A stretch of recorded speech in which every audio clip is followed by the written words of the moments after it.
ഇനിയിപ്പോൾ ചക്ക സീസണൊക്കെ തീരാൻ പോവല്ലേ. അപ്പോൾ പഴുത്ത ചക്കയൊക്കെ ഇപ്പം കിട്ടുന്നൊരു ടൈമാണ്. അപ്പം കുറച്ചധികം ചക്ക കിട്ടുമ്പോൾ ഒന്ന് ട്രൈ ചെയ്ത് നോക്കി. എന്തായാലും ചക്ക ലവേഴ്സിന് പറ്റിയൊരു ഐറ്റമാണ്. എല്ലാവർക്കും ഒരുപോലെ ഇഷ്ടപ്പെടും കേട്ടോ. ഈ ചക്ക ഇഷ്ടപ്പെടുന്നവർക്ക് പ്രത്യേകിച്ച്. അപ്പോൾ എന്താണെന്ന് നിങ്ങൾക്ക് കണ്ടപ്പോൾ തന്നെ മനസ്സിലായല്ലോ. നമ്മൾ ചക്ക കൊണ്ടൊരു പ്രഥമൻ ഉണ്ടാക്കാൻ പോവാണേ. അപ്പോൾ അതിനായിട്ട് ആദ്യം ഞാനൊരു 50 ഗ്രാം ചവ്വരിയാണെങ്കിൽ, ചവ്വരി മീൻസ് അറിയാമല്ലോ നമ്മൾ പ്രഥമനകത്തൊക്കെ ഇടുന്ന, അതെടുത്ത് വേവിക്കാനായിട്ട് എടുത്ത് വെച്ചിട്ടുണ്ട്. അത് കഴിഞ്ഞിട്ട് നമ്മളൊരു കട്ടിയുള്ളൊരു പാത്രത്തിലോട്ട് കുറച്ച് നെയ്യ് ഒഴിച്ചിട്ട് അതിനകത്തോട്ട് നമ്മുടെ ആവശ്യാനുസരണം കുറച്ച് തേങ്ങാക്കൊത്തും കിസ്മിസും അണ്ടിപ്പരിപ്പും ആണെങ്കിൽ നമ്മൾ മൂപ്പിച്ച് മാറ്റിയെടുക്കുക കേട്ടോ. അപ്പോൾ ആദ്യം നമ്മൾ തേങ്ങാക്കൊത്തിട്ട് അതൊന്ന് മൂത്ത് വരുമ്പോഴത്തേന് നമ്മൾ അണ്ടിപ്പരിപ്പും കിസ്മിസും കൂടെ ഇടും. ഇവിടെ നെയ്യുടെ ഷോർട്ടേജ് കാരണമാണ് ഞാൻ ഇങ്ങനെ ചെയ്യുന്നത് കേട്ടോ. എല്ലാം കൂടെ ഒന്നിച്ചിട്ടൊന്ന് മൂപ്പിച്ചെടുക്കുകയാണ്. അപ്പോൾ തീ കുറച്ച് വെച്ചിട്ട് കുറേ നേരം അങ്ങോട്ട് മൂപ്പിച്ചെടുക്കുമ്പോൾ നന്നായിട്ട് മൂക്കുകയും ചെയ്യും. നമുക്ക് ഒരുപാട് നെയ്യ് നഷ്ടം വരത്തില്ല. പിന്നെ പായസത്തിനകത്തൊക്കെ ഇച്ചിരി നെയ്യ് വേണമല്ലോ. ഈ സമയത്ത് തന്നെ നമുക്കാണെങ്കിൽ തേങ്ങ ഒരു തേങ്ങ ഫുള്ള് വേണം കേട്ടോ. തേങ്ങ തിരുമ്മി പാലെടുക്കാൻ ബുദ്ധിമുട്ടുള്ളവർക്ക് നമുക്ക് പശുവും പാലും ഉപയോഗിക്കാം കേട്ടോ. അത് ഓരോരുത്തരുടെ ഇഷ്ടാനുസരണമാണ്. അപ്പം ഞാനിവിടെ തേങ്ങയാണ് എടുത്തേക്കുന്നത്. നല്ലൊരു തേങ്ങ എടുത്ത് തിരുമ്മി പാലെടുത്ത് മാറ്റി വെച്ചിട്ടുണ്ട്. രണ്ടാം പാലും ഒന്നാം പാലുമായിട്ടാണ് വെച്ചേക്കുന്നത്. മൂന്നാം പാലും രണ്ടാം പാലും കൂടെ ഒന്നിച്ച് മിക്സ് ചെയ്ത് മാറ്റി വെച്ചിട്ടുണ്ട്. പിന്നെ ഈ സമയം തന്നെ നമ്മൾ ചക്ക ആണെങ്കിൽ നന്നായിട്ട് ചെറിയ കഷ്ണങ്ങളായിട്ട് അരിഞ്ഞെടുക്കുക കേട്ടോ.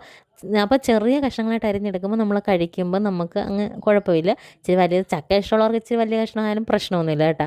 അപ്പോൾ ഞാൻ ഈ അണ്ടിപ്പരിപ്പും കിസ്മിസും മൂത്ത സമയത്ത് തന്നെ നമ്മൾ ചക്കയും കൂടെ അരിഞ്ഞ് മാറ്റി വെച്ചിട്ടുണ്ടായിരുന്നു. അപ്പോൾ ഇതെല്ലാം നമ്മൾ അണ്ടിപ്പരിപ്പ് കിസ്മിസും മൂപ്പിച്ചെടുത്ത് മാറ്റി കഴിഞ്ഞിട്ട് അതേ നെയ്യിൽ തന്നെ നമ്മൾ ചക്ക വരട്ടുകയാണ്. അപ്പോൾ ചക്ക ഇങ്ങനെ നമ്മളൊന്ന് 5-6 മിനിറ്റ് ഒന്ന് ഇങ്ങനെ ഇളക്കി കൊടുക്കണം കേട്ടോ. അപ്പോഴത്തേനും തന്നെ ചക്ക ഒരുവിധം അങ്ങ് വഴണ്ട് വന്നോളൂ. ഒരുപാട് സമയമൊന്നും വേണ്ടല്ലോ പഴുത്ത ചക്കയ്ക്ക് അങ്ങനെ. അപ്പോൾ നല്ല വരിക്കച്ചക്ക തന്നെ വേണം കേട്ടോ. അതാണ് ഇതിന് ഏറ്റവും ബെസ്റ്റ്. എന്നിട്ട് നമ്മളൊരു 200 ഗ്രാം ശർക്കര പാനിയാക്കി അരിച്ച് മാറ്റി വെച്ചിട്ടുണ്ടായിരുന്നു കേട്ടോ. അപ്പോൾ ഞാൻ ശർക്കര പൊടിയാണ് വാങ്ങിച്ചേക്കുന്നത്. അതുകൊണ്ടാണ് പാനിയാക്കുന്നത് നിങ്ങളെ കാണിക്കുന്നത്. അപ്പോൾ അത് നമ്മൾ ശർക്കര പൊടി എടുത്തിട്ട് വെള്ളവും കൂടെ വെച്ച് ഒന്ന് തിളപ്പിച്ചെടുത്തിട്ട് അരിച്ച് മാറ്റിയാൽ മതി. അപ്പോൾ ഈ അതിനകത്തുള്ള അഴുക്കെല്ലാം അങ്ങ് മാറും. എന്നിട്ട് നമുക്ക് എടുത്താൽ മതി കേട്ടോ. ഇങ്ങനെ നൂൽപ്പരുവ് അങ്ങനെയുള്ളതൊന്നും വേണ്ട, ആവശ്യമൊന്നുമില്ല. നമ്മൾ ഇച്ചിരി ലൂസായിട്ട് എടുത്താൽ മതി. ഇനി ഇത് ചക്കയിലോട്ട് ഒഴിച്ചിട്ട് ആ ചക്കയും ശർക്കരയും കൂടെ നന്നായിട്ട് വഴണ്ട് വരണം. അപ്പോഴത്തേനും നമ്മുടെ ശർക്കര പാനി ഒന്ന് കുറുകി വരും. അത് ഒന്ന് നമ്മൾ ഇട്ടതൊന്ന് പറ്റി വരുന്ന സമയത്തോട്ട് നമുക്ക് തേങ്ങയുടെ രണ്ടാം പാൽ ഒഴിച്ച് അതിനകത്തിട്ട് ഒന്ന് വേവിച്ചെടുക്കാം കേട്ടോ. എല്ലാം കുറച്ച് സമയം മതി. കാരണം ചക്കയ്ക്ക് വലിയ വേവില്ല. പിന്നെ ഇതെല്ലാം കൂടെ ഒന്ന് മിക്സായി വരുന്നൊരു സമയമുള്ളൂ. നമ്മൾ സാധാരണ പ്രഥമൻ വയ്ക്കുന്ന അത്രയും ടൈമൊന്നും നമുക്ക് വേണ്ട. പിന്നെ തേങ്ങാപ്പാൽ എടുക്കുന്നതേ ഉള്ളൂ നമുക്കൊരു ഇച്ചിരി ബുദ്ധിമുട്ടായിട്ട് വരുന്നത്. ബാക്കിയെല്ലാം വളരെ വളരെ പെട്ടെന്നാണ്. ചക്ക കിട്ടിയാൽ ഉടനെ ഉണ്ടാക്കാൻ പറ്റിയൊരു സംഭവമാണ് കേട്ടോ. പിന്നെ അപ്പോൾ നമ്മൾ തേങ്ങാപ്പാൽ ഒഴിച്ചിട്ടുണ്ട്. തേങ്ങാപ്പാൽ ഒഴിച്ച് നമ്മൾ അതിനകത്തിട്ടൊന്ന് തിളപ്പിച്ചെടുക്കുന്നതേ ഉള്ളൂ കേട്ടോ. അപ്പോൾ ഞാൻ കുറേശ്ശെയായിട്ടാണ് തേങ്ങാപ്പാൽ ഒഴിച്ച് കൊടുത്തത്. നമ്മുടെ ആവശ്യാനുസരണം എടുത്താൽ മതിയല്ലോ. അപ്പോൾ നമ്മളിവിടെ ഒരു ചക്കയെന്ന് പറയുന്നൊരു 1/2 കിലോളം ചക്ക ഉണ്ടായിരുന്നു കേട്ടോ നമ്മൾ എടുത്ത് വന്നപ്പോൾ. അതിനാണ് നമ്മളിതെല്ലാം ചെയ്യുന്നത്. പിന്നെ ചക്കയ്ക്ക് ഓൾറെഡി മധുരം ഉള്ളതുകൊണ്ടാണ് നമ്മൾ ശർക്കര കുറച്ച് എടുത്തേക്കുന്നത്. 200 ഗ്രാം ശർക്കര എടുത്തേക്കുന്നത്.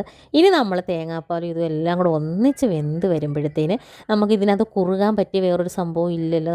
വേണമെങ്കിൽ നമുക്കൊരു 1 ടീസ്പൂൺ അരിപ്പൊടി ഇടാം, വേണമെങ്കിൽ റവ ഇടാം. അതൊക്കെ ഓരോരുത്തരുടെ ഇഷ്ടാനുസരണമാണ്. ഞാൻ അതിന് വേണ്ടി ഇത് രണ്ടിനും പകരമായിട്ടിടുന്നത് ചവ്വരിയാണ്. അപ്പോൾ ചവ്വരി ഇവിടെ പിള്ളേർക്കൊക്കെ ഇഷ്ടമാണ് കേട്ടോ.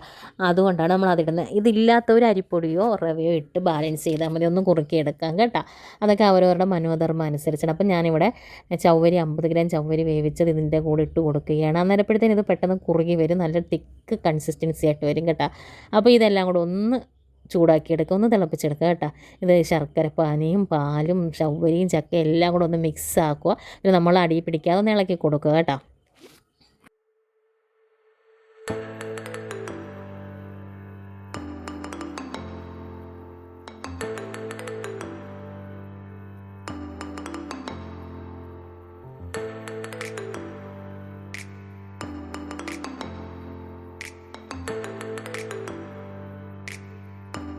അങ്ങനെ ഇതെല്ലാം മിക്സായി കഴിഞ്ഞ ശേഷം നമ്മൾ ഒന്നാം പാൽ ഇടുക, ഒന്നാം പാൽ ഒഴിക്കുക കേട്ടോ.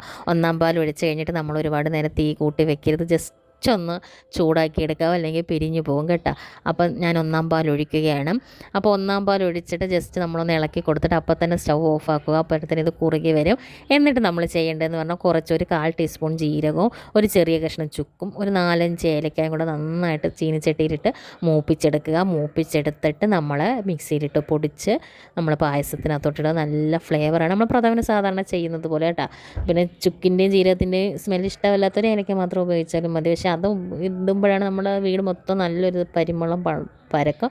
പിന്നെ നമ്മൾ ആദ്യം ചെയ്ത് വെച്ച തേങ്ങാക്കൊത്തും കിസ്മിസും അണ്ടിപ്പരിപ്പും എല്ലാം കൂടെ അതിനകത്തോട്ട് ഇടുക. പിന്നെ ഈ വീട്ടിലാണെങ്കിൽ അണ്ടിപ്പരിപ്പൊക്കെ അടിച്ച് മാറ്റിക്കൊണ്ട് വന്ന കുട്ടികളുള്ളത് കൊണ്ട് ഞാൻ ലാസ്റ്റ് ഇട്ടപ്പോഴത്തേന് അണ്ടിപ്പരിപ്പൊന്നും ഇല്ലായിരുന്നു ഗൈസ്. നമ്മൾ കിസ്മിസും തേങ്ങാക്കൊത്തും മാത്രമേ ഉള്ളായിരുന്നു. എങ്ങനെയായാലും പിള്ളേരുടെ വയറ്റിൽ പോയാൽ മതിയല്ലോ. അങ്ങനെ നമ്മുടെ അടിപൊളി ചക്കപ്പായസം റെഡി ആയിട്ടുണ്ട്. പിന്നെ ഇത് ഇഷ്ടപ്പെട്ടവരെല്ലാം നമ്മുടെ ചാനലൊന്ന് സബ്സ്ക്രൈബ് ചെയ്ത് സഹായിക്കണേ. അപ്പോൾ താങ്ക് യു ഫോർ വാച്ചിങ്. അപ്പോൾ നാളെ അടിപൊളി ഒരു വീഡിയോ ആയിട്ട് വരുന്നത് വരയ്ക്കും എല്ലാവർക്കും താങ്ക് യു ഫോർ വാച്ചിങ്.